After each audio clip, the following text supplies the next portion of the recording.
Oi, gente, tudo bom? Como é que vocês estão? Hoje a gente vai falar um pouco sobre os adjetivos opostos. Eu sei que a professora anterior falou já sobre os comparativos superlativos, que são muito importantes para os adjetivos. Só que eu vou querer retomar um pouquinho disso, colocando os principais adjetivos opostos, né? Tipo, maior, menor e etc. Para vocês poderem relembrar também mais sobre esse assunto, tá? Então, a gente vai falar mais ou menos como a gente utiliza o adjetivo no inglês, os principais adjetivos opostos e algumas questõezinhas com eles, tá bom? Eu deixei meu e-mail aí no slide. Para quem quiser tirar alguma dúvida sobre inglês, sobre essa matéria dos adjetivos, pode me mandar um e-mail que eu respondo assim que eu puder, tá bom?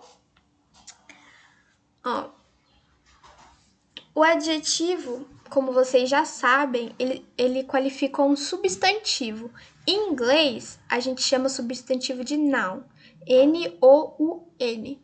É bom que vocês tenham em mente, porque às vezes em algumas questões pode aparecer ele escrito assim, né? E, diferente de português, o adjetivo ele não varia em número, singular e plural, e nem em gênero, porque como em português as palavras, os substantivos variam em gênero, os adjetivos também variam.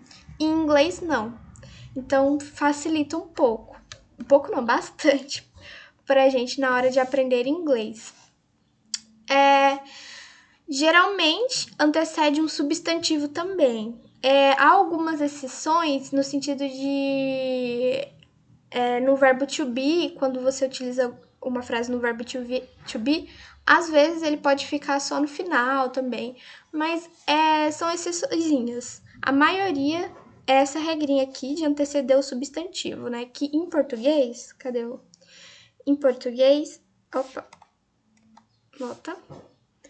Em português a gente normalmente utiliza, coloca o substantivo primeiro e depois o adjetivo aqui.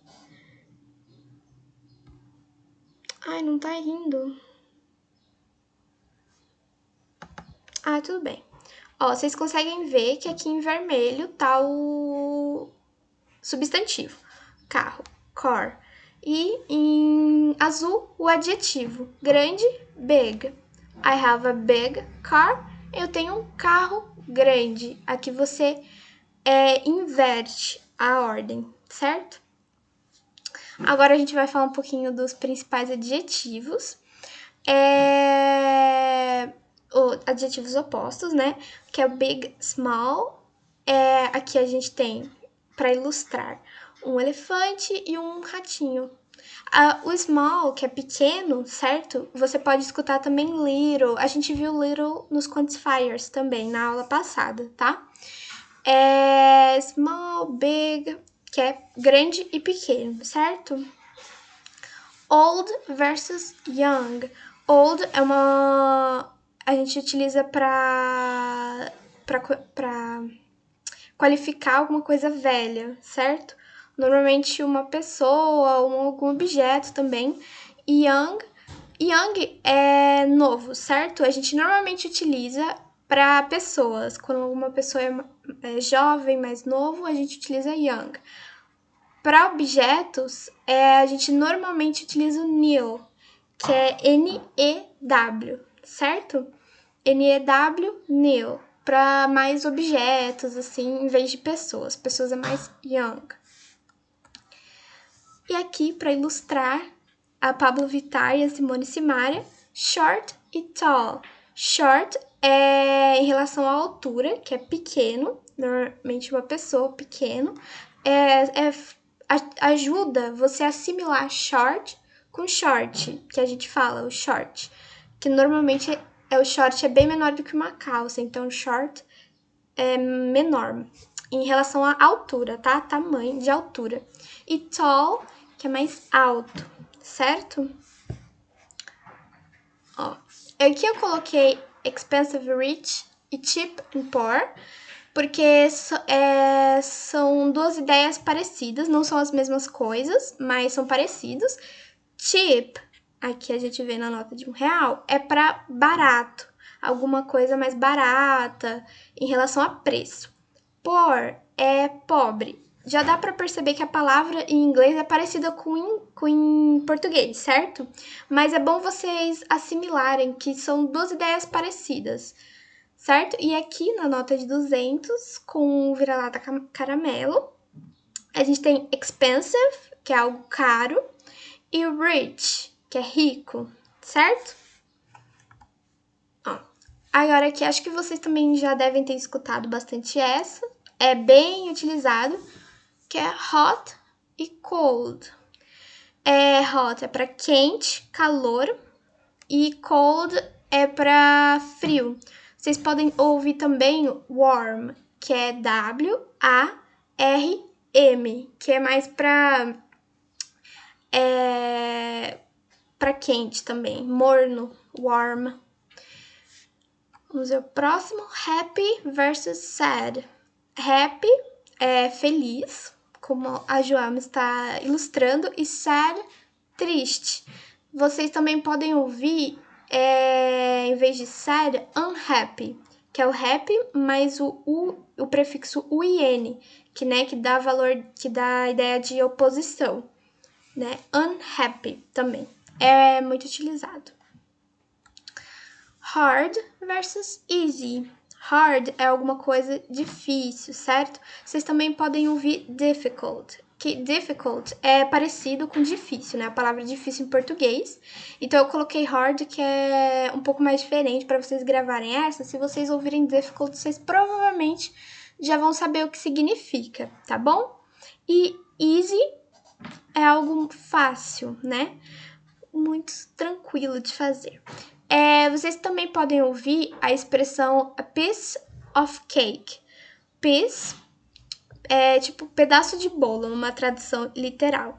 Significa mais ou menos algo muito fácil, muito simples de se fazer, é piece of cake, que é P-I-E-C-E,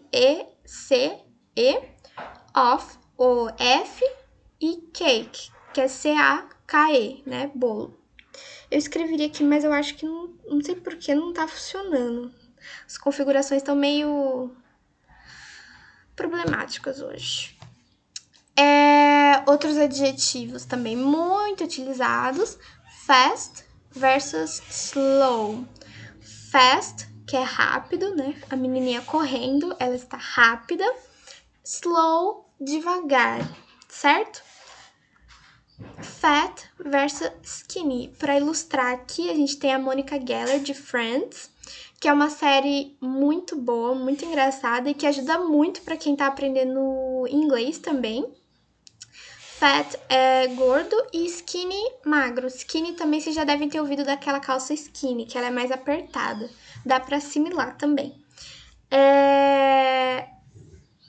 Vamos pro próximo.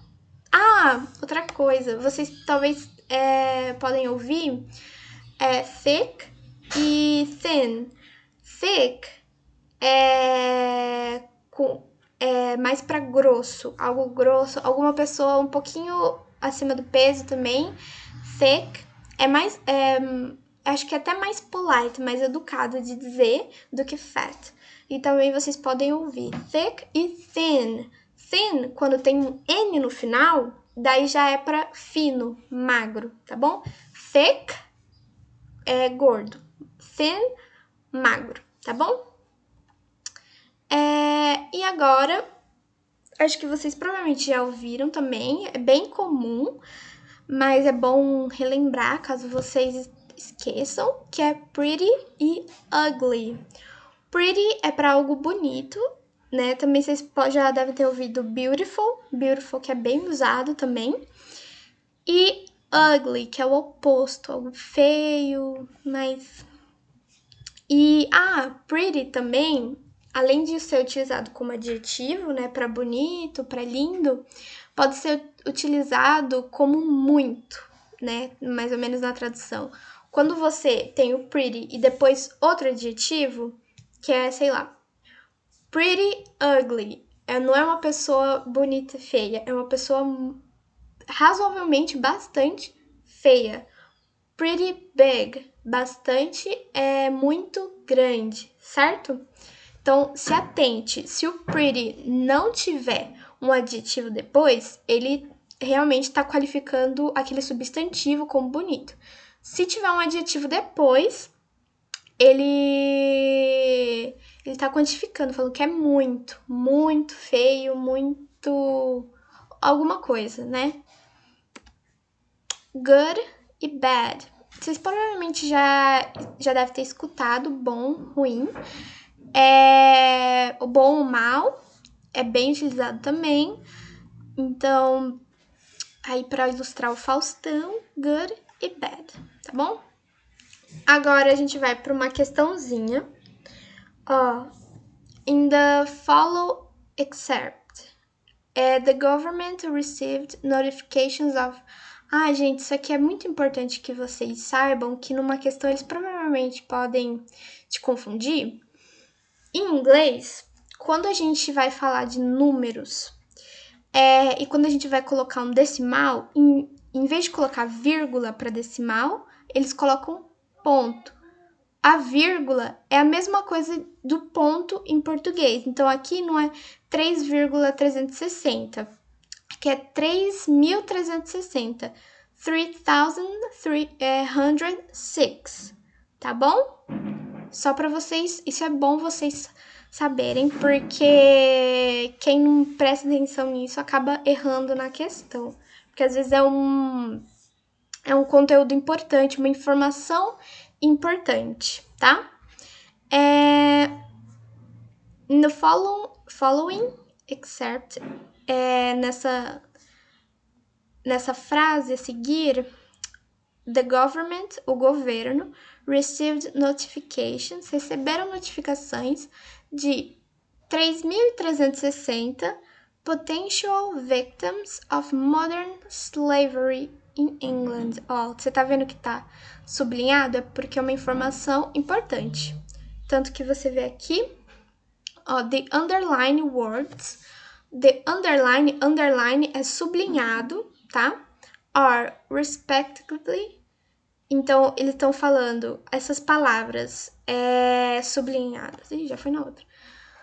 São respectivamente. Então, ele tá querendo uma classificação morfológica, certo? Potential victims. E modern slavery. Aqui nas alternativas, a gente vê que a gente tem basicamente duas opções, que é adjective, que é adjetivo, e noun, que é substantivo, como a gente viu no começo da aula, certo? Então, vocês lembram que eu falei que o adjetivo, ele vai, em sua maioria, anteceder um substantivo, na maioria das vezes? Então, a palavra primeira é provavelmente um adjetivo. Potential, potencial, né? Victims, a gente consegue entender que é vítimas. Potential victims, então elas são provavelmente vítimas. Se tá indo primeiro, ela é um adjetivo, ela tá qualificando as vítimas. Estão falando que elas têm uma tradução um pouco, né? Que elas provavelmente seriam essas vítimas. São vítimas. Modern slavery. Modern, você consegue ver que é moderno. Slavery é escravidão, tá bom? Então, eles estão pegando essa palavra victims e slavery e classificando elas como moderno ou potencial. Potencialmente, né? Então, a gente vê aqui, primeira palavra, potential, é um adjetivo, an adjective. A gente tem já 3 alternativas. A outra, victims. Vítimas, né? Vítimas a gente sabe que é substantivo, noun. Moderno. Moderno é um adjetivo, nesse caso aqui, tá antecedendo o substantivo, adjective. E slavery, que é um substantivo. Você conseguiria fazer essa questão só percebendo a ordem, certo? Você não precisa necessariamente entender exatamente o que ele está falando. Daí, só tendo uma noção de ordem, você já, sabendo que é sempre adjetivo e substantivo, você já sabe que é a C. A letra C, a correta, tá bom? E vamos para a próxima. Questão 2. No difference. A gente vê aqui que tem um poema grande, diga-se de passagem. E ó, aproveita que a comanda tá em português e vamos direto para ela, certo? De acordo com o texto, assinale a alternativa incorreta na oposição de adjetivos. Então, a gente tem diversos adjetivos que estão se opondo e um deles está incorreto, né? A gente vai ter que assinalar esse. Então, a gente não necessariamente precisa ler o texto, né? Para acertar a questão, é só você saber quais são os adjetivos que se opõem. E aí vem aqui, ó. Small, big. A gente sabe, a gente viu nesse slide, nessa aula, que é pequeno, grande. Então, não é. Rich, poor, que é rico e pobre. Não. Same, difference. Difference, você consegue entender que é diferença. Same é a mesma coisa, é igual. Então, não é. Right e wrong. Right, que é certo, e wrong, errado. Então, não é essa. E fica a letra A, que é Sudan, might. Sudan, acho que é Sudão.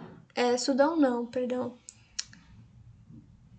Eu esqueci a palavra em português. É Sudão? Aquele cara que ficou governando. Eu acho que é isso. Alguma coisa assim. Mas são muito pouco utilizadas essas palavras. Tanto que might eu nem tenho ideia do que significa. As traduções que eu procurei não fizeram sentido nenhum, mas você consegue entender. Como é um poema, ele utiliza às vezes umas palavras mais rebuscadas e você consegue compreender pelo contexto. Então, ó, a gente sabe, se você tem uma noção de adjetivos opostos, você sabe que essas 4 alternativas não estão certas e fica a letra A. Mas caso você tenha alguma dúvida, se ficar, eu não sei, não lembro direito o que é same ou alguma outra, vão pro texto e daí a gente consegue achar os adjetivos lá, a gente vê mais ou menos a estrutura da frase, você consegue ter uma noção se é um adjetivo ou não, tá bom? Ó, small has a peanut, big has a giant.